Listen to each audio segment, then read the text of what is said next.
நான் வந்து ஒரு வடக்கு கிழக்கு பகுதியில் இருக்கக்கூடிய ஒரு ஜன்னல்களுக்கு நீங்க வந்து கர்டன்ஸ் போடுறீங்க அப்படின்னா அது டிரான்ஸ்பரண்டா இருக்கணும். அங்க வந்து டார்க்கா தின்னா இருக்கக்கூடாது, ரொம்ப இருக்கக்கூடாது. இதுல வந்து கீழே வரைக்கும் இருக்குது, அகலம் பெருசா இதெல்லாம் இங்க ஒரு பிரச்சனை கிடையாது. சரிங்களா?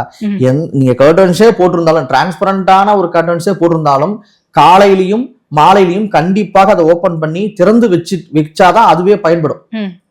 இது மட்டும்தான் இந்த விஷயத்துல பார்க்கணும். இதுல உயரமா இருக்குது, அகலமா இருக்குது, இதெல்லாம் பார்க்க தேவையில்லை. காலையில 6 மணிக்கு எந்திரிக்கிறப்ப எல்லா கர்டன்ஸையும் ஓபன் பண்ணி ஜன்னல்கள்லாம் ஓபன் பண்ணிட்டு ஒரு 3 மணி நேரம் ஓபன் பண்ணி விடணும். மறுபடியும் சாயந்தரம் ஒரு 4 மணிக்கு மறுபடியும் ஓபன் பண்ணணும். இது முக்கியம். ஆனா அடர்த்தியான கலர்ஃபுல்லா இருக்கக்கூடிய ஒரு கர்டன்ஸ் போட்டு வேணாம் நானே சொல்றேன்.